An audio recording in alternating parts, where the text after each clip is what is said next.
Kalau saham Eh, kan langsung ke fundamental sahamnya atau technical analysis. mm, mm, Kalau mm. reksadana itu apa yang harus kita perhatikan?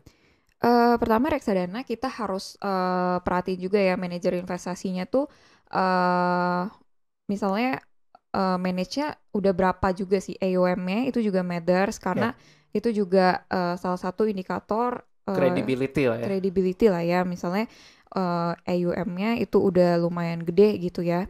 Lumayan Eh, gede itu berapa kalau di rupiahkan kita? Dalam rupiah. lumayan gede mungkin kita bisa bilang harusnya ya satu untuk semua produk ya di manajer investasi mungkin udah capai MM-an lah ya Oke, itu atau mungkin banyak kan juga udah di atas 1T gitu ya oke. misalnya itu juga salah satu indikator Hmm. karena kan kita pengen ya manajer investasinya tuh udah profesional udah berpengalaman juga gitu kan jadi itu adalah salah satu indikator semakin gede AUM-nya juga semakin dia bisa kontrol duit dengan banyak gitu dengan baik apalagi kalau misalnya kita lihat returnnya juga ya returnnya itu sepanjang misalnya 5 tahun terakhir 3 tahun terakhir itu bisa cukup konsisten gitu ya dan juga yang terakhir tentunya selain manajer investasinya kita juga harus ngelihat strategi dari fund manager sendiri after Oh, all oke. kita pilih reksadana itu kan yang manage fund manajernya kan Benar.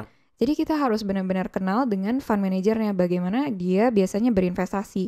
Gimana di momentum ini, waktu itu dia ambilnya apa aja nih? Misalnya di momentum yang Market crash misalnya. market crash, dia alokasikannya seperti apa, terus bagaimana dia mitigasi resiko, Ya, dan di saat recovery misalnya, saham apa yang dia pilih gitu kan misalnya, atau produk obligasi apa yang dia pilih dengan yieldnya berapa gitu. ya, Itu kan sebenarnya open question kita bisa nanyain juga ke aset manajemennya langsung untuk mendapatkan jawabannya juga kan dari fund manager. benar. Nah itu salah satu yang paling penting selain mungkin kita mengenal manajer investasinya langsung. Oke. Tadi Olin juga sempat singgung mengenai short term, mid and long term ya kan. Mm-mm. Itu maksudnya berapa lama? Kalau short itu berapa lama ya? Menengah berapa lama? Kalau long berapa lama gitu? Jadi Eh, kalau short term tentunya biasa sih di bawah 1 tahun lah ya. Di masa tahun. Kalau medium ya 2 sampai 3, 1 sampai 3 tahun lah Ya. ya. Kalau long term udah pasti di atas 5 tahun ya biasanya standarnya. Gitu sih. Oke, di atas 5 tahun ya. Mm-mm. Olin sendiri ya, misalnya untuk pribadi nih, Mm-mm. ya personal, lebih prefer invest langsung di stock market Mm-mm. atau reksadana? Baiknya sih kita diversifikasi ya, karena memang Woi, sangat bijaksana jawabannya. Oke, ya jadi jawaban aman. Jawaban aman. jadi memang dengan Ya, diversifikasi kita bisa take momentum juga ya, karena kita ngelihat saham sebenarnya siklusnya juga ada gitu ya. Jadi nggak selalu saham itu tuh hijau gitu. benar. Tiap bulan hijau, tiap bulan merah itu nggak selalu. Ada momen koreksi. Ada momen Ya, koreksi, ada momen kita take profit juga ya. Nah, kalau misalnya kita diversifikasi, kita taruh porsi sahamnya misalnya berapa 30% gitu ya. Terus kita reksadana mungkin 30% dan sisanya mungkin kita masukin deposito, emas atau mungkin ada yang teman-teman kripto juga gitu kan.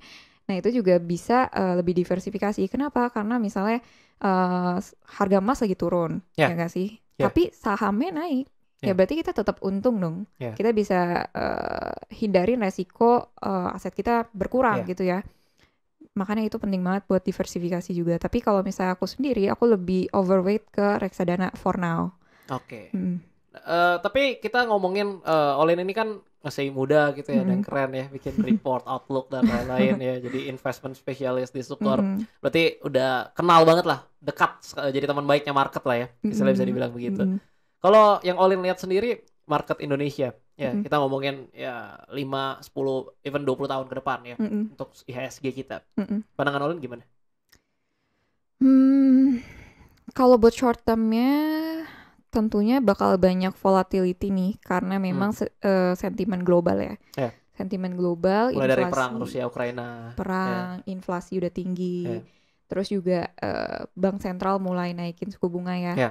Itu bakal ngefek banget ke ekonomi overall karena harga beli rumah, kita nyicil rumah, bunganya pasti lebih Hmm. tinggi ya gitu. Yes. Nah, itu bakal ngefek juga ke Indo. Mungkin tapi ya di satu sisi mungkin Indo tuh bakal agak nge-lag efeknya. Kenapa? Karena selama tahun recovery ini 2 tahun 2 tahun terakhir terakhir. Indo itu sangat benefit dari komoditi. Ya. Jadi harga komoditi sekarang kita tahu ya, Ya. gila-gilaan. Kayak coal, ya, Coal, CPO dan lain-lain. CPO, and everything itu tinggi banget, dan Indo adalah eksportir terbesarnya. Ya. Ya. Jadi kita banyak banget benefit di situ. Kita udah surplus hampir 2 tahun. Ya. Ya. Jadi ekonomi Indo tuh sangat resilient sekarang, dan digabung juga tingkat suku bunganya kita belum berubah juga kan, Ya. karena tingkat inflasi kita masih rendah. Ya. Gitu. Jadi kalau view aku sendiri 1 tahun ke depan mungkin akan volatil, tapi untuk sampai akhir tahun ini itu masih bakal aman banget, masih bakal aman. Nah, terus selanjutnya kita masuk ke 2023, mungkin sentimennya akan berubah lagi ya, lebih ke resesi, karena harganya semua mahal, tingkat suku bunga mahal, kita borrowing cost misalnya untuk bisnis gitu ya, funding bisnis itu akan naik, jadi overall bakal resesi, ekonomi slowdown lah ya, at least. Semoga nggak resesi, jadi agak slowdown. Dan kalau misalnya terjadi resesi mungkin akan ada mini crash di market? Ya pastilah. Secara historical resesi pasti akan bikin stock market agak slow ya, agak slow, agak koreksi. Jadi ya prepare cash. Oke. Kayak cash is the king ya. Ya, cash is the king for next year. Terus kita lihat lagi 2024 tentunya election year. Presiden, biasanya dekat-dekat presiden tuh stock market itu cenderung naik juga sih. Cenderung naik karena memang volatilitasnya agak tinggi. Jadi aku ada grafiknya sih, cuman aku nggak bisa show di sini. Jadi waktu 2000, pokoknya tahun election itu stock market lumayan naik. Jadi kita expect 2023 tuh bakal cenderung koreksi gitu ya. 2024 itu bakal naik lagi. Berarti kalau misalnya emang kita tujuannya untuk long term investing, tahun 2023 menjadi momen yang enak ya buat kita cicil serok. Iya, benar. Itu benar. Kalau misalnya teman-teman sangat into momentum gitu ya. Momentum and pengennya ngambilnya low, sell-nya high, itu mungkin ekspektasinya sih seperti itu gitu ya. Terus kita lihat lagi mungkin di atas election year itu masih sebenarnya tanda tanya gitu ya. Apakah IHSG bakal naik lagi atau enggak? Tapi kalau misalnya dibilang 10 tahun dari sekarang, tentunya kita semua optimis ya IHSG bisa sentuh lebih dari 10.000 gitu ya. Kita aminin aja. Amin. Karena kita percaya ekonomi di Indonesia pasti juga naik terus ya. Apalagi sampai tahun 2045 ya. Semoga bisa jadi negara dengan ekonomi terbesar kelima ya. Betul. Di dunia. Amin. Jadi kita ngelihat long termnya pasti IHSG tetap kasih return yang menarik banget. Ya, karena IHSG ini sebenarnya kan bisa menjadi patokan ya dari tadi dulu tahun 20 tahun lalu misalnya harganya berapa 300-an 400-an sekarang udah 7.000 ya kan. Kalau dibalik indeks dari dulu 7.000 turun ke 300 ngapain kita investasi ya kan. Iya. Ini kan kenaikan yang sangat menarik gitu ya kalau kita lihat dari time frame yang cukup lebar. Olin tadi sempat singgung mengenai keuntungan Indonesia karena memiliki resource komoditi ya, coal, CPO ya dan lain-lain. Kalau kita lihat kan di komoditi ini cukup menarik ya, merupakan saham yang cyclical tapi menjadi defensive stock ketika terjadi perang. Iya. Iya kan, karena harga naik, harga acuan kita diuntungkan. Dan ada yang namanya super cycle. Nih harusnya tahun ini kan kita udah kena nih, udah dapat acuan banyak ya kalau kita punya sahamnya. Tapi super cycle nih kalau kita lihat di history mungkin dulu bisa dalam 5 tahun, 4 tahun dan mungkin jangka waktunya sekarang makin lama makin pendek ya. Entah kenapa. Nah, menurut Olin dengan harga ya per hari ini kan kita awal bulan Mei ya. Kalau kita lihat untuk sampai akhir tahun 2022, gimana kira-kira sektor komoditi khususnya coal dan CPO? Apakah masih narik lanjut atau gimana? Jadi memang untuk komoditi sendiri aku punya view bullish juga sih sampai at least sampai akhir tahun ini atau awal tahun depan. Kenapa? Karena memang perang masih berlanjut ya. Itu faktor yang sangat ngefek banget. Bahkan harga kemarin naik lagi karena sanksinya ini makin banyak lagi kan. Sanksi ban oil lah. Benar. Terus nggak mau impor oil gitu ya. Terus juga nanti bingung mau ambil energinya dari mana gitu kan. Nah dari situ kita ngelihat juga efek dari perang ini tuh agak panjang ya. Jadi walaupun nih misalnya nih kan sekarang yang lagi ditakutin pasar juga kalau misalnya perangnya tiba-tiba berhenti gitu kan. Harganya turun. Ya pasti drop gitu kan. Tapi efeknya tuh nggak bakal secepat itu gitu dan jadi buat langsung lanjutin impor ekspor kegiatan perdagangan sama Rusia itu kan juga butuh waktu kan. Butuh waktu, apalagi Rusia kan banyak banget sanksinya sekarang kan. Jadi memang itu bakal jadi sentimen bagus buat komoditi karena mungkin turun ya, langsung turun gitu kan. Tapi stay-nya di level yang lebih tinggi dibandingkan 2018. Dibandingkan 2013 mungkin ya pas kita bisa bilang kalau di market bahasa higher low ya. Iya. Jadi bisa dibilang perusahaan-perusahaan di Indo tuh pasti masih cuan banyak gara-gara harga komoditi yang masih tinggi itu. Jadi walaupun kita ngeliat nih, misalnya saham ya, ITMG misalnya, di tahun 2018 dia udah all time high, ya kan? Dengan harga call yang setengahnya sekarang. Bayangin kalau misalnya tahun ini harga callnya stay di harga sekarang gitu ya, ITMG mau naik ke berapa 2 kalinya itu juga. Jadi kita masih sangat-sangat bullish sama itu. At least dengan 2021 yang it's been a great year gitu ya, pembagian dividennya bakal wow banget gitu dari sektor ini sendiri. Jadi ya apalagi emiten kalau bagi dividen nggak nanggung-nanggung biasanya, yieldnya selalu besar. Benar-benar. Jadi memang pandangannya masih bullish sih sampai akhir tahun gitu. Kalau CPO sendiri mungkin sentimennya lebih banyak ya. Ada pelarangan ekspor lah, inilah itu ya. Benar. Jadi mungkin itu bakal lebih volatil lagi sih untuk pergerakan sahamnya ya. Nah, itu tadi mengenai komoditi. Nih gue mau nanya yang cukup menarik ya. Conventional banking versus digital bank. Oke. Gimana menurut lu? Gue tanya ini karena didasarkan tahun lalu kalau kita lihat kan banyak saham digital bank kayak khususnya BBYB sama Arto ya.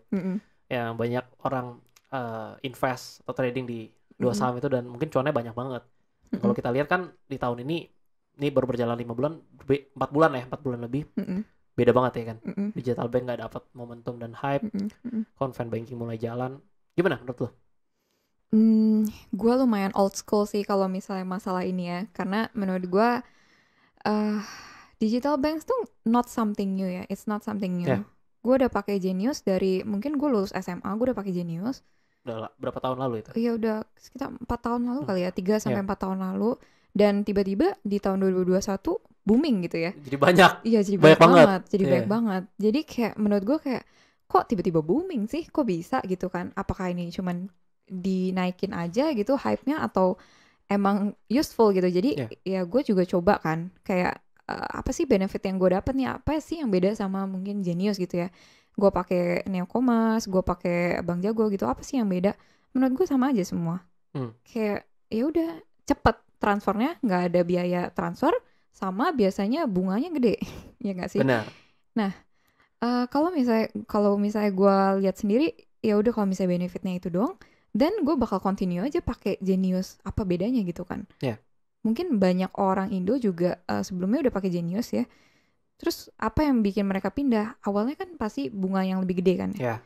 Tapi mau sampai kapan perusahaan itu kasih bunga gede? Sampai kapan mau bakar uang? Duit. Kapan karena kan biasa rata-rata kalau kita buka EPS-nya minus ya kan. Tapi harga sahamnya naik. Iya. Parah banget. Dan bank digital ini kan ibarat kata masuknya tuh bank buku satu yang modalnya tuh dikit gitu ya. Mau bank buku 4 kan ya kayak itu modalnya masih gede. Iya. Jadi menurut gue harus right issue terus, harus tambah modal terus. Dan kalau misalnya ngelihat sentimennya kayak gini, apakah investor masih mau nih nambah modalnya? Kalau misalnya nggak nambah modal, resiko banget kan? Bisa default lah, bisa nggak dianggap bank harus merger lagi gitu kan, sama peraturan OJK juga kan. Jadi resikonya menurut gue tuh lumayan gede gitu dibandingkan bank konvensional ya. Kita ngelihat kemarin results bank, wow bagus banget ya nggak sih? Naiknya 70% lah, BCA naik 15%, wow luar itu biasa. Super bagus. Apalagi harga sahamnya ya, BBNI luar biasa. Iya naik banget kan. Dan juga kita ngelihat di sisi lain KPR-nya naik juga, ya kan, kreditnya naik juga, terus pendapatan bunganya juga naik gitu ya. Kita ngelihat orang tuh trust-nya di mana sih? Bank konvensional kan. Kita mau bangun rumah, mau beli rumah KPR, kita KPR-nya kemana? Ke bank konvensional ya, nggak mungkin ke bank digital, walaupun nanti pasti bakal ada update ya, upgrade gitu kan, bisa terima loan, fasilitasnya. Tapi apakah tetap orang bisa nggak sih berani ngambil loan di sana gitu? kalau misalnya mereka juga tahu modal bank digitalnya tuh kecil, modalnya bisa aja nggak kuat nih bayar bunga gue, terus nanti kalau default yang jamin cuman berapa persen kan? Iya kan? Benar. Jadi gue agak old school, jadi teman-teman please jangan offended karena ini, Karena karena setiap orang kan di market punya pandangan perspektif yang sendiri. berbeda, nggak jadi masalah sih sebenarnya. Dan mungkin tahun lalu gue bisa bilang untuk teman-teman yang ikut enjoy the ride dengan digital banking, congrats guys, karena kalian pasti udah lumayan naik banget ya. Nah, untuk kalau misalnya tahun ini sendiri mungkin nggak bakal jadi tahunnya bank digital lagi gitu ya, mungkin bakal jadi tahun lebih back to old economy gitu ya, ke commodities gitu-gitu ya. Ya, jadi in my opinion kayak unless the bank digital do something really great gitu ya, yang bisa bikin orang tuh mau pindah nih dari bank konvensional ke bank digital gitu ya, maksudnya tanpa bakar duit ya. Dan itu baru bagus gitu, baru orang bakal pakai gitu. Oke, itu pandangan Olin, keren. Oke, itu tadi mengenai digital bank. Kita pindah sedikit nih, tapi masih mirip-mirip. Tech stock, tech company. Kita lihat dulu di US ya. US kan marketnya udah dewasa, udah mature. Dan secara kita lihat tech stocknya seperti Apple, Meta, Google, dan lain-lain make money ya kan. Kalau di Indo kan tech stock banyak, udah mulai banyak. IDX Techno udah ada kan dari 2021, udah hampir setahun. Gimana kira-kira tech stock di Indo? Kalau kita lihat sekarang di US tech stocks year to date lagi koreksi ya. Koreksi dalam karena memang pakai Netflix ya. Wow. Karena proyeksinya juga karena mereka bakal turun lah jumlah subscribernya, terus juga kayak misalnya Meta banyak invest di metaverse yang which is belum menghasilkan profit. Terus juga kayak misalnya Shopify nih baru banget kemarin minus 18% gitu ya, profitnya turun banyak. Dan in my opinion ya, tech ini tuh kayak apa ya, mungkin ini agak sedikit kontroversial ya, tapi menurut gue bisa aja burst anytime soon. Like it's been going on like 5 to 10 years kenaikan ini gila-gilaan, apalagi tahun lalu, dan itu bisa burst kapan aja. Karena di satu sisi nih likuiditas sekarang kan lagi banyak banget ya, banyak banget, sampai orang bisa beli tanah di metaverse lah gitu-gitu ya. Itu sangat-sangat banyak likuiditas. Tapi dulu nggak ada tuh 5 tahun lalu, ya kan? Iya gila banget sih itu. Terus gue lihat mungkin kedepannya lebih tight ya likuiditasnya. Jadi orang gak bakal bisa nambah modal gila-gilaan gitu ya, kayak 2 tahun terakhir gitu. Dan satu-satu pasti ada yang bangkrut. Pasti ada yang bangkrut. Satu-satu bisa aja mulai bangkrut karena gak kuat saing. Sorry, ini maksudnya kita ngomongin tech stock di US atau di Indo? Oh, di US. Kita ngomongin di US dulu ya. Jadi gak kuat saing nih. Mungkin yang kecil-kecil kali ya, mulai burst gini ya, bubble-nya mungkin nggak kuat saing karena nggak ada suntikan modal, karena juga investor mungkin males ya, nggak bikin profit gitu ya, tapi ngabisin duit terus, bakar duit terus dan segala macam, lama-lama competition-nya akan mengecil. Jadi tech stocks yang gede-gede aja yang bakal stand out there gitu. Misalnya Apple dan kawan-kawan. Apple, Meta, and everything. Nah, mungkin kita ngelihatnya bakal kayak gitu ya. Kalau misalnya gue lihat sih bakal burst sih. Cuman let's just say that itu masih mungkin berapa tahun lagi gitu ya. Tapi maybe soon skenario-nya bakal kayak gitu. Tapi ini bukan buat nakut-nakutin stocks holder ya. Ini cuman pandangan. Disclaimer. Ini cuman pandangan gue doang karena memang sentimennya sekarang akan seperti itu. Tapi kan kita nggak tahu ya apakah tech stocks bakal muncul with another program baru gitu kan, atau misalnya inovasi baru karena kan after all growth mereka kencang banget dan kita nggak bisa ngebandingin growth yang sekarang, produk yang sekarang sama produk 5 tahun lagi gitu. Jadi it's still gonna be interesting, cuman ada resikonya yang udah gue sebutin tadi sih gitu. Berarti nggak suka dong style investingnya Katie Wood? Kurang cocok. Ada nggak sosok yang investor kayak hebat gitu yang jadi panutan gitu? Panutan sekarang Warren Buffett. Style investingnya tuh suka ya? Ya lumayan, karena dia lumayan konservatif juga sih. Gue nggak terlalu yang tech stocks banget kayak Katie Wood gitu. Ya jadi untungnya banyak dia 2 tahun lalu, tapi tahun ini 2021-22 kena ya dia zoomnya ya dan lain-lain. Olin kalau ini tadi menarik bahas Warren Buffett ya kan. Kita ngomong investing kan invest di baik di stok ya reksadana dan lain-lain. Kita kan berharap return dan yang satu yang paling penting sebenarnya kan dana pensiun. Jadi mana kita udah nggak bisa kerja lagi, kita bisa nikmatin passive income. Atau definisinya kalau anak zaman sekarang financial freedom. Kita akan menuju ke sana. Atau mungkin Olin udah financial freedom. Oh, belum. Oke. Nah, untuk menuju ke sana kan kita pakai kendaraannya investasi. Kita butuh yang namanya return atau imbal hasil. Ya. Warren Buffett ya sebenarnya nggak terlalu besar kan. Dia estimate 18%, 20%. Tapi anak zaman sekarang kan Gen Z maunya profit 100%, beggar ya kan. Setahun bisa jadi 300%, 500%. Olin sendiri yang paling realistis, make sense ya, setahun berapa return? Menurut lo? Di stock market? Menurut gue ya, return paling realistis itu mungkin kita nggak bisa bilang per tahun karena kan kalau kita lihat masuk kayak di 2020 market crash kan bisa 40%, 50%. Mungkin kita tarik dalam waktu 10 tahun kita ngomongin compound annual growth rate CAGR dalam 10 tahun mungkin kira-kira berapa realistis? Realistisnya jawaban paling aman beat IHSG. Beat IHSG. IHSG return 10% tahun ini kita bisa lebih dari itu sebenarnya kita udah bisa consider good enough gitu. Ya gue bisa bilang kayak gitu sih karena memang namanya ada untung ada rugi ya. Tapi kalau misalnya kita bisa invest beat IHSG, return IHSG itu udah bagus banget. Ya nggak sih? Gue udah satu pertanyaan menarik. Suka equity fund beat IHSG? Beat IHSG dong. Wah bisa promosi masuk ya. Langsung masuk ya. Oke. Berapa CAGR ya 5 tahun terakhir atau 3 tahun terakhir? Ingat ya? Kayak tergantung produknya ya. Kalau misalnya equity ada fund beberapa ya. Ya ada kena COVID juga sih. Kayak masih harusnya masih stabil di atas mungkin 10% kali ya. Which is udah good banget ya. Iya udah good banget.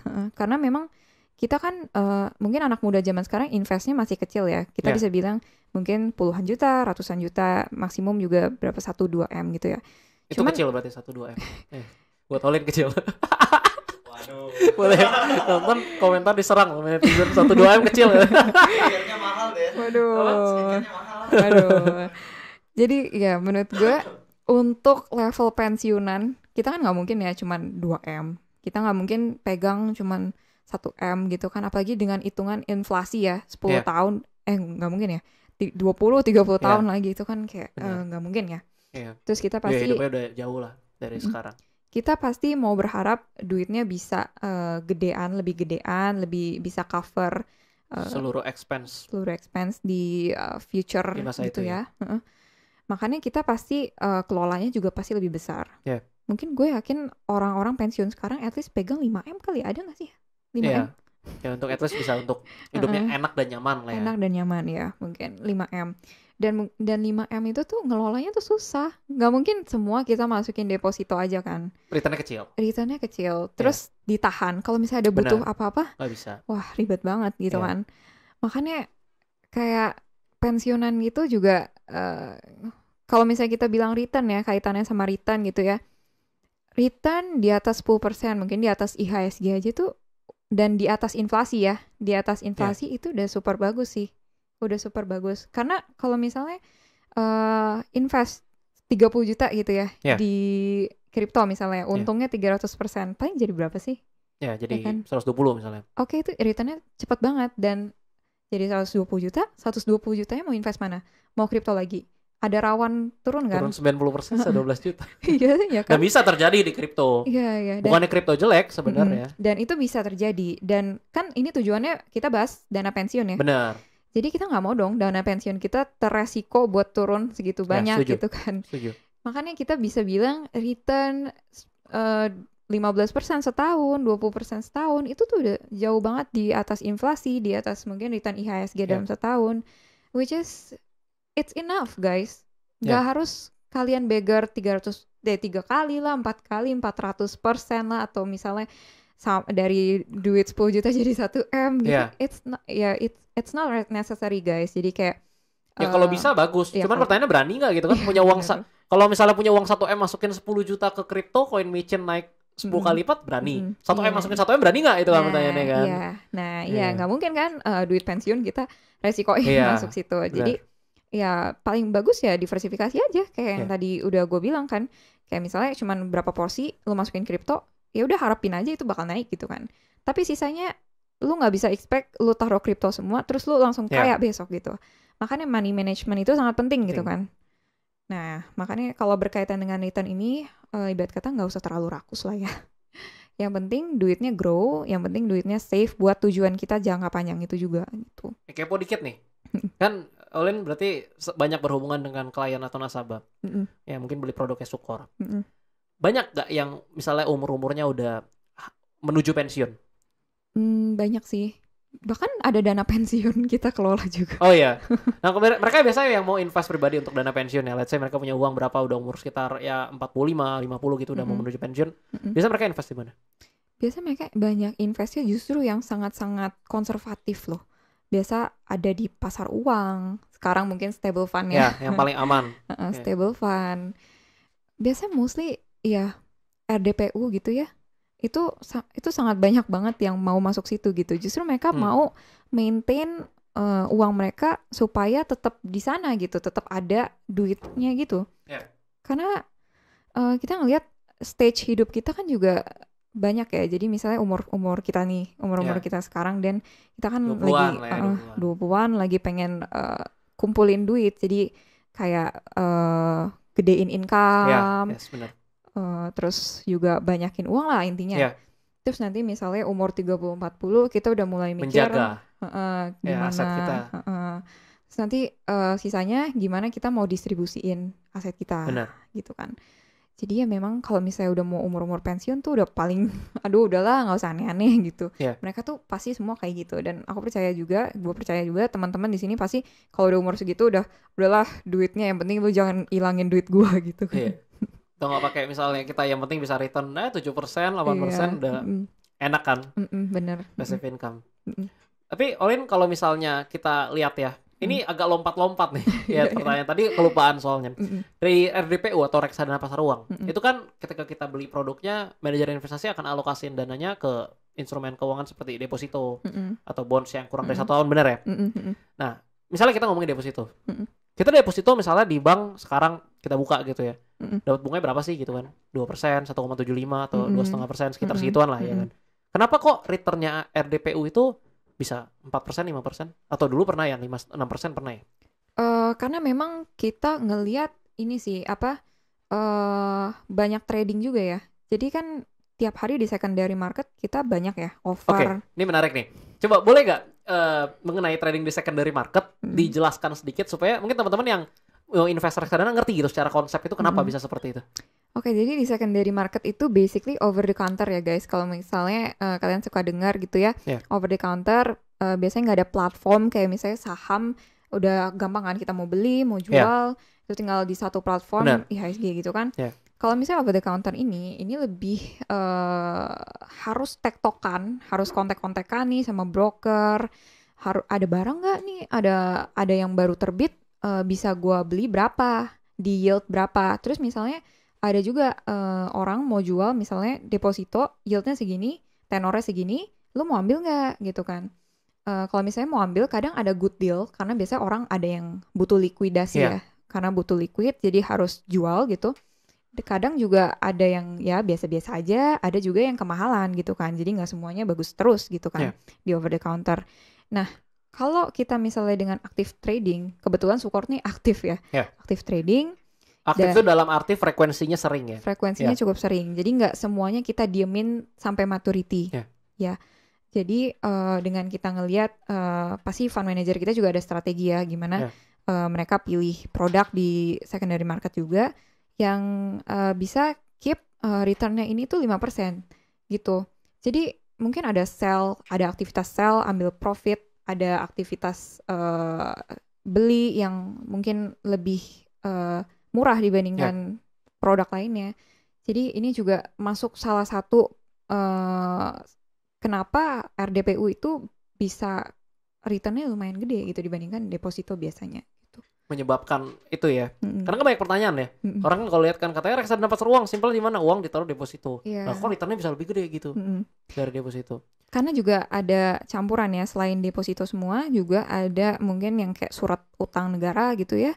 Yang tenornya udah di bawah 1 tahun. Itu biasa juga yieldnya lumayan gede. Oh, jadi yang udah di bawah 1 tahun baru dibeliin gitu? Iya, bisa. Oh, Makanya itu juga kenapa bisa 5%, bisa 4%, bisa 5% ya.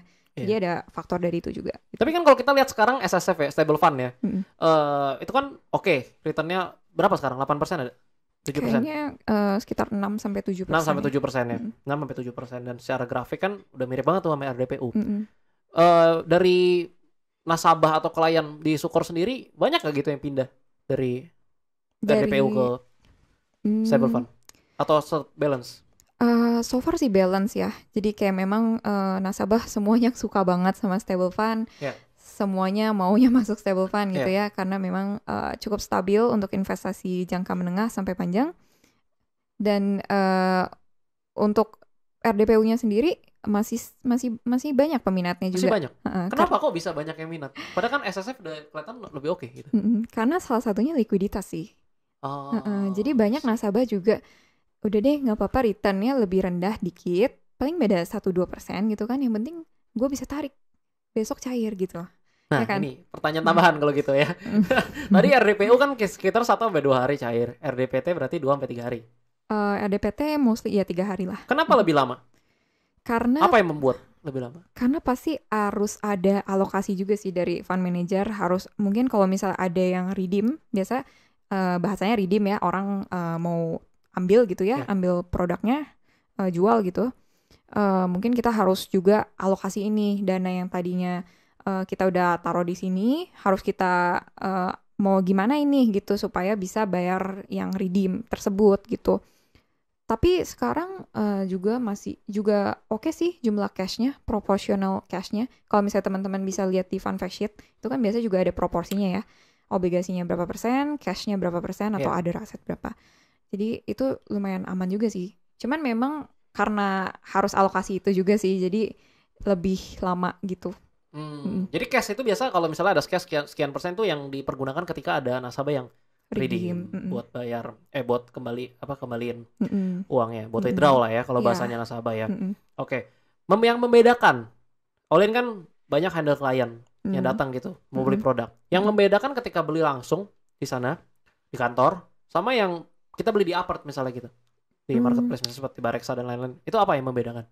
Oke, jadi emang kalau misalnya Sukor Asset Management sendiri sekarang kita udah limit untuk pembelian langsung ya, untuk klien HNWI, karena memang kita mau targetin retail, jadi kita mau gedein di third party kita, yaitu apart-apart ini nih, baik bank, baik Bareksa gitu-gitu ya. Jadi memang pembeliannya akan lewat third party ini gitu dibandingkan HNWI, karena kemarin juga kita udah lumayan umumin banyak sih untuk retailnya untuk pindah ke apart gitu. Jadi memang targetnya jadi lebih jelas sih karena kita targetin retail gitu. Gitu. Jadi sebenarnya ya kalau misalnya kita mau beli ya belinya lewat marketplace aja gitu ya. Iya, simpelnya kayak gitu. Simpelnya kayak gitu. Oke. Nah, ini kita tadi udah ngomongin mengenai reksadana yang tadi kelupaan. Gue mau tanya lagi nih soal saham lagi nih. Kita balik ke stock market ya. Kita ngobrol ya mungkin sampai 4 jam lagi lah ya. Waduh. Banyak yang tanyain, semuanya terjawab dengan jelas. Thank you Olin by the way udah mau ngobrol. Gue pengen tanya ngomongin di stock market ya. Kebetulan kan Olin udah kuliah finance ya. Sekarang di Sukor juga berarti udah paham banget lah ya mengenai cara memilih emiten yang oke gitu, yang baik untuk investing gitu. Dari beberapa analisa seperti fundamental, technical dan juga bandarmologi, apa yang paling menarik? Gak apa-apa gitu yang dari buat pribadi lah gitu ya. Oke, jadi ini balik lagi sih ke style yang paling nyaman kali ya. Mungkin kalau misalnya kita pilih fundamental, kita bakal lebih nyaman karena kita tahu nih company conviction ya. Revenue-nya berapa, profitnya berapa, ini bisnisnya gimana, kedepannya bakal gimana, makanya kita bisa lebih yakin masuk gede misalnya. Kalau misalnya bandarmologi mungkin sekarang udah susah kali ya, kan udah nggak bisa lihat kan bandarnya kalau lagi trading. Mesti tunggu market tutup. Iya, mesti nunggu market tutup baru bisa. Nah itu kalau misalnya bandarmologi sebenarnya ya itu bisa dibilang kadang banyak trapnya juga ya. Karena kita nggak tahu ya, banyak deal-dealan lah ya. Di luar sana untuk mainin harga ya. Ibarat kata kayak gitu ya kasarnya. Ya itu di luar kontrol kita lah ya. Kita nggak ngerti gimana cara kerjanya ya kan. Jadi itu like gambling aja sih, apakah teori gue bandar ini beli akumulasi Ya. benar, atau misalnya gue bisa aja salah ternyata Oke. besok dijual dan lain-lain gitu. Karena kan after all broker itu bandar itu kan brokernya bisa banyak ya.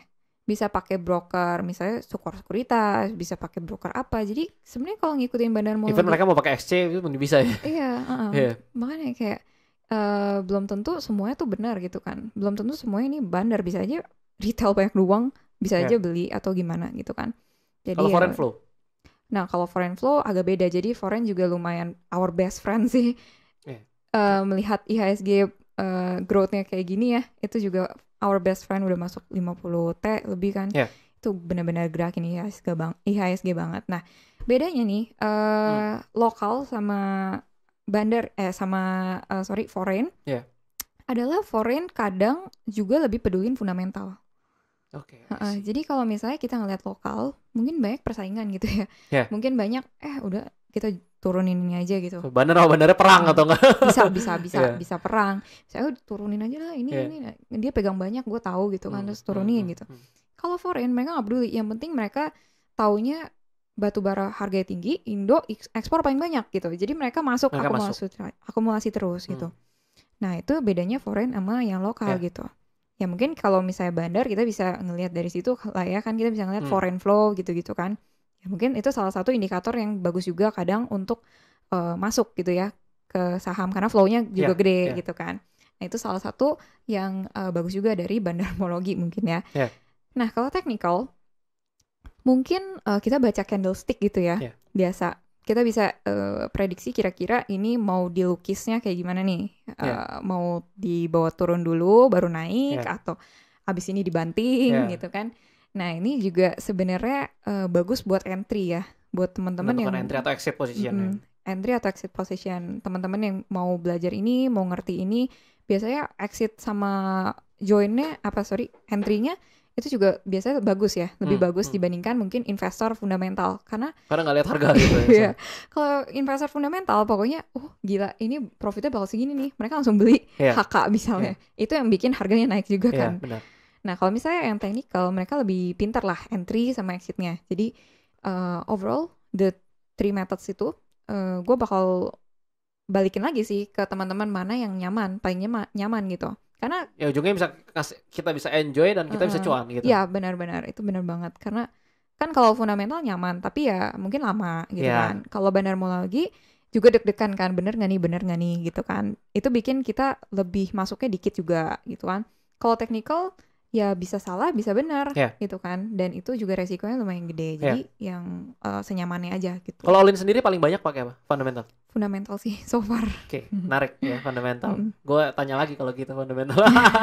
Kita ngomongin misalnya 5 tahun lalu gitu ya, ketika mungkin di market kita lihat kan banyak saham-saham yang, atau kita lihat ya misalnya dari investor ya, investor yang mengajarkan gitu ya, yang udah lama gitu di market, bahwa kita cari saham yang under value, kita lakukan value investing, dan kita mencari berarti saham yang under value kan, yang margin of safety-nya besar ya, yang masih di bawah market. Bisa kita lihat dari valuasi secara PBV atau PER dan segala macam. Cuman kan di Indonesia kita balik lagi kan bisa dikatakan weak from efficient market hypothesis kan, nggak efisien kan marketnya. Ada yang sahamnya PBV di bawah 1 dia nggak naik.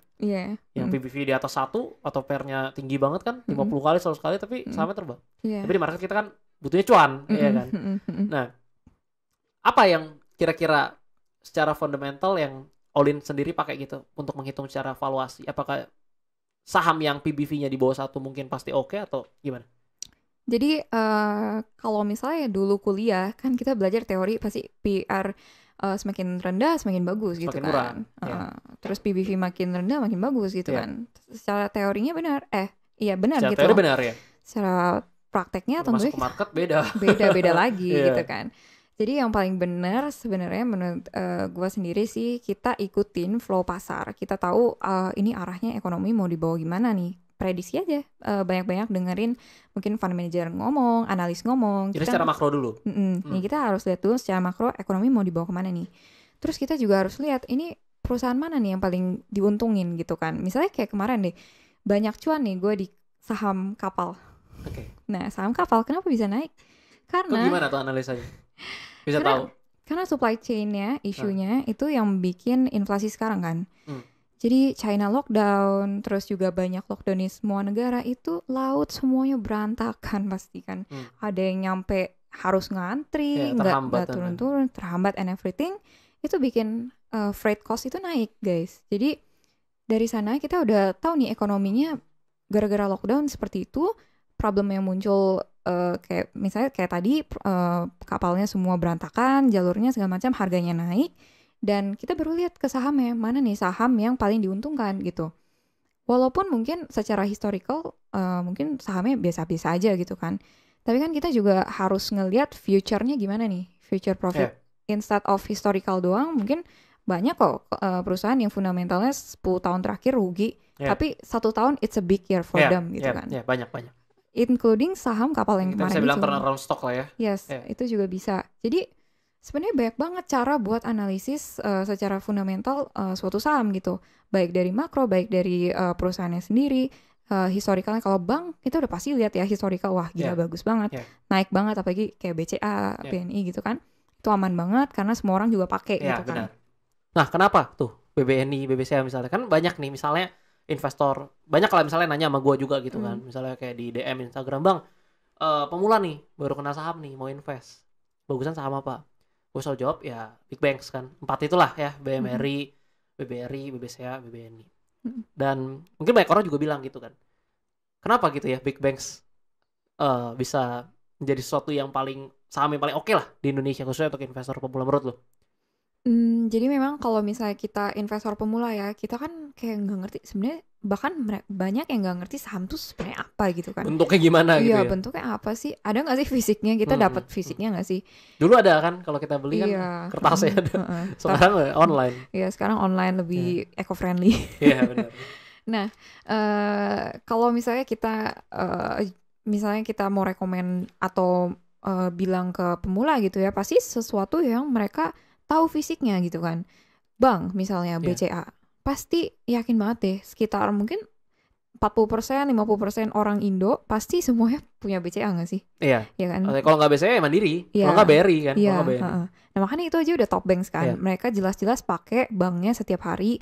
Mereka lihat ada tempat tellernya mungkin, ada tempat buat ngambil duitnya, mereka pakai, dan itu yang bikin mereka yakin, oh gue pakai kok, ya udah gue invest aja di sini gitu. Itu salah satu yang bikin kenapa orang pertama beli saham tuh cenderung belinya saham yang emang mereka tahu fisiknya.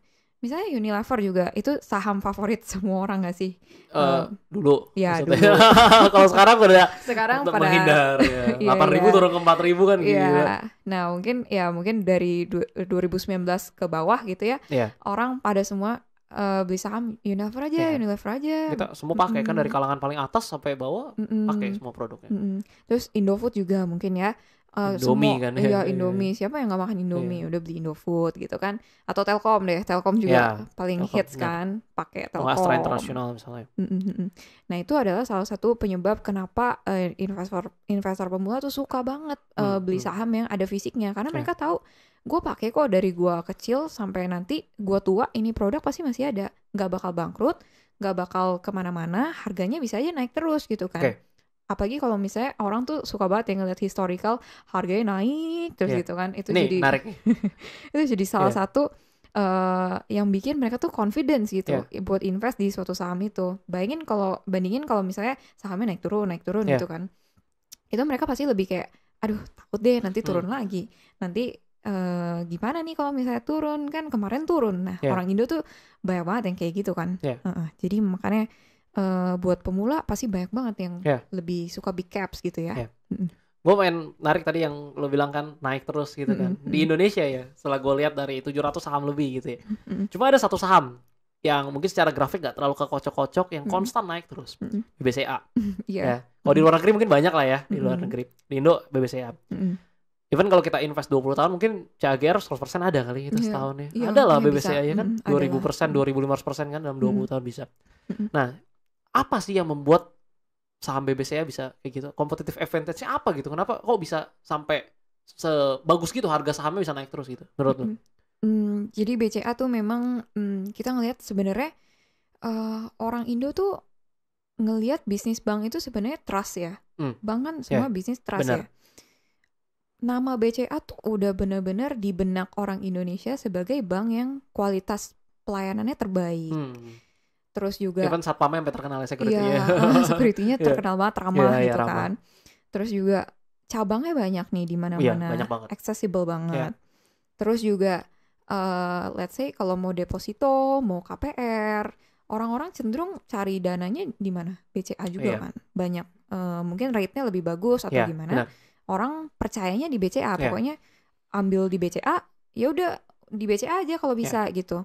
Nah, banyak orang yang pemikirannya seperti itu dan juga mungkin orang nggak mau ribet juga, mungkin bank semakin banyak kayak makin pusing gitu kan. Jadi ya udah pegangnya BCA aja lah, mau kredit, mau debit, semua taruh duit di BCA. Bahkan kita tahu ya ada BCA prioritas gitu kan. Benar.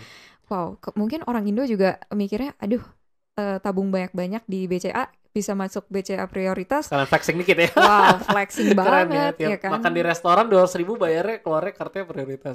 Ya itu kan flexing banget kan. Jadi banyak banget faktor kenapa BCA itu bisa dibilang bank nomor 1 gitu ya buat di Indonesia gitu. Nah, kita juga ngelihat padahal ya BCA tuh admin fee-nya lumayan gede loh. Ya gede. Ya kan. Dan sedangkan bunga yang kita dapat 0,01% mungkin kecil. Ya, kecil banget gitu kan. Nah, memang faktor utamanya adalah trust ya. Orang Indo trust, makanya revenue bisa growing. Penyaluran kreditnya bisa naik terus buat KPR. Itu juga hasilnya interest buat pendapatan bunga ya buat BCA juga kan. Nah, itu yang bikin revenue BCA juga naik terus gitu. Nah, revenue naik terus, harga saham pasti mengikuti kan. Benar, secara fundamental bagus. Secara fundamental bagus. Kemahalan nggak tapi menurut lo? Harga saham buat sekarang nih. Kalau kita bilang ya, kalau kita bilang kemahalan, mungkin kalau kita compare ya sama bank lain, mungkin pasti ada yang lebih murah ya kan. Tapi kalau misalnya kita mau cari mana nih bank yang paling resilient ya gitu. Kalau misalnya ada resesi mungkin atau mungkin situasi ekonomi yang nggak baik gitu ya. Tentunya kita mau cari yang paling gede gitu kan. Kita mau cari yang paling nggak terefek gitu lah ya, ibarat kata. Nah, BCA dengan cost and reward seperti itu, ya mungkin gue bisa bilang untuk beberapa orang nggak mahal. Untuk beberapa orang, mungkin investor sejati yang udah murahan bank lain lah, murahan BTN lah, atau murahan bank inilah gitu kan, itu mungkin mahal buat mereka gitu. Jadi ini benar-benar relatif banget gitu ya. Kita nggak bisa ngelihat secara objektif. After all, kita invest untuk future, kita percaya BCA bakal terus ada sampai kita punya anak cucu, ya sampai punya cicit mungkin, sampai nantilah ya Indo udah jadi negara maju gitu kan. Ya dengan historical yang seperti itu, makanya orang percaya banget dan mau invest di BCA yang menaikkan harga BCA itu sendiri. Jadi price rewardnya ya balik lagi ke orang masing-masing gitu. Ya bisa dibilang mungkin kita investasi saham itu bukan cuma membeli masa depan tapi membeli kualitas tidur juga ya. Iya benar, ya kan? benar. Tidurnya nyenyak kalau misalnya beli BCA ya kan, Ya, mau berapa pun masuk gede. Iya kan? Benar. Nah, ini ada nggak sih? Lu kan udah perjalanan karir di tentunya di dunia capital market, di dunia finance lah ya, yang berhubungan dengan keuangan. Ada nggak sih tips gitu dari lu untuk anak muda Gen Z tentunya yang mungkin mau investasi tapi takut gitu, atau kok returnnya kecil gitu, kapan nih kayaknya segala macam. Ada nggak tips untuk mereka gitu untuk mulai? Oke, jadi tips nomor 1 udah pasti jangan FOMO, ya kan? Karena kalau misalnya FOMO itu udah pasti kita bikin keputusan yang nggak baik ya. Maksudnya nggak baik itu nggak tepat gitu. Jadi misalnya kita mau beli saham, misalnya saham A gitu ya. Tapi karena teman-teman kita semuanya beli saham B, kita malah jadi beli saham B. Padahal kita nggak pernah analisis, kita nggak pernah tahu saham B itu seperti apa, produknya kita nggak familiar, kita nggak ngerti apa-apa, ikut-ikutan, akhirnya rugi dan akhirnya menyalahkan diri sendiri. Ya, itu adalah problem generasi sekarang ya, rugi, tertekan, trauma, nggak mau coba lagi. Atau nggak nyalain orang lain. Atau nggak nyalain orang lain, ya benar. Nah itu yang pertama, jangan FOMO. Terus yang kedua tentunya kita investing itu biar kita jadi kaya ya. We invest to get rich for sure, not fast gitu kan. Jadi keep in mind. Kalau fast investasi bodong. Iya benar. Terus hilang juga kan. Nah jadi kalau misalnya kita mau invest supaya duit kita naik for sure, tentunya kita harus tahu dong kita investnya apa. Kayak misalnya mau beli perusahaan apa gitu kan, tentunya kita harus analisis dulu dong. Yeah. Ini seberapa gue yakin perusahaan ini bakal bikin profit di 5 tahun, 10 tahun ke depan gitu kan. Atau mungkin kalau misalnya lebih konservatif, biasanya mikirnya kayak, oh emas harganya bakal naik terus gitu kan. Itu bisa seyakin itu tuh dari mana gitu kan. Sama halnya kayak di invest saham, lu harus bisa seyakin itu sama kayak emas tuh bakal naik terus. Pokoknya titik emas bakal naik terus karena makin langka. Lu harus bisa seyakin itu banget sama suatu perusahaan sebelum lu invest gitu.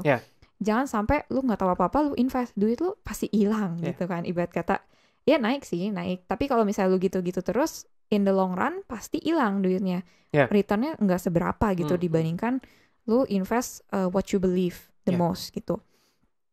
Terus mungkin yang ketiga adalah apa lagi ya Den? Sampai bingung cari duit. Ya pokoknya intinya cari duit kan. Cari duit ya. Cari duit.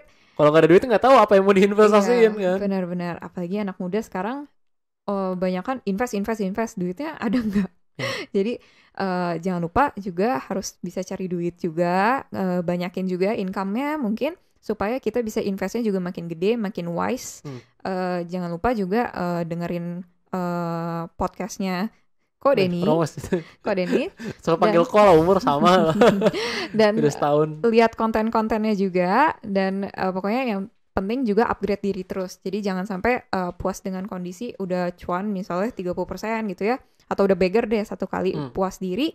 Terus nggak mau belajar lagi, merasa jago gitu. Ya, nah itu kita harus upgrade diri terus juga gitu. Itu sih 3 tips yang kayaknya paling cocok ya buat anak muda zaman sekarang. Kalau mau mulai bisa mulai dengan reksadana ya. Iya bisa juga mulai dengan reksadana juga. Tapi analisa juga produknya harus pilih produk yang oke lah ya. Ya benar. Kalau mau mulai stable fund oke lah ya. Disclaimer tapi do your own research ya. Olin, terakhir satu pertanyaan untuk perjumpaan kita hari ini. Gue pengen nanya, menurut lo definisi financial freedom ya, tapi yang terukur lah. Yang terukur. Kasih gue lah satu angka gitu. Oh. Di Indonesia ya, buat hidup di Indonesia. Atau buat lo personal kira-kira satu angka. Pokoknya financial freedom mungkin gue nggak bisa hitung pakai angka kali ya. Tapi itu di mana kondisi di mana mungkin uang lo yang aset atau uang ya, mungkin instrumen keuangan lah ya yang lu punya itu mampu mengcover kehidupan lu gitu. Seluruh kebutuhan hidup. Seluruh kehidupan lu. Mau lu gaya hidupnya biasa-biasa aja, mau hemat, mau hedon, pokoknya itu aset lu itu bisa cover semua expenses lu gitu. Dan itu growing gitu. Tanpa perlu bekerja lagi. Tanpa perlu bekerja atau mungkin less work gitu. Jadi financial freedom juga kaitannya sama happiness gitu ya. Yang penting kita juga terus happy ya, jadi happy investor gitu ya. Nggak terbeban. Nggak terbeban dengan keuangan, dan itu adalah definisi financial freedom gue sih. Oke. Thank you banget Olin udah mau datang. Ntar kita ngobrol-ngobrol lagi bahas yang lebih deep. Gila keren banget nih Kak, abis-abis gue masih pengen nanya banyak banget sebenarnya. Thank you banget udah datang. Semoga bisa jadi manfaat untuk orang-orang yang nonton. Apa? Instagramnya dia. Iya jangan lupa Instagram apa? Instagram. Di private Instagramnya di follow, nanti ini nggak di accept nggak? Di accept nggak? Waduh tergantung nih orang. Tergantung orang. Apa Instagramnya Olin? Instagramnya Caroline Hani. Cek jangan lupa follow. Follow ya.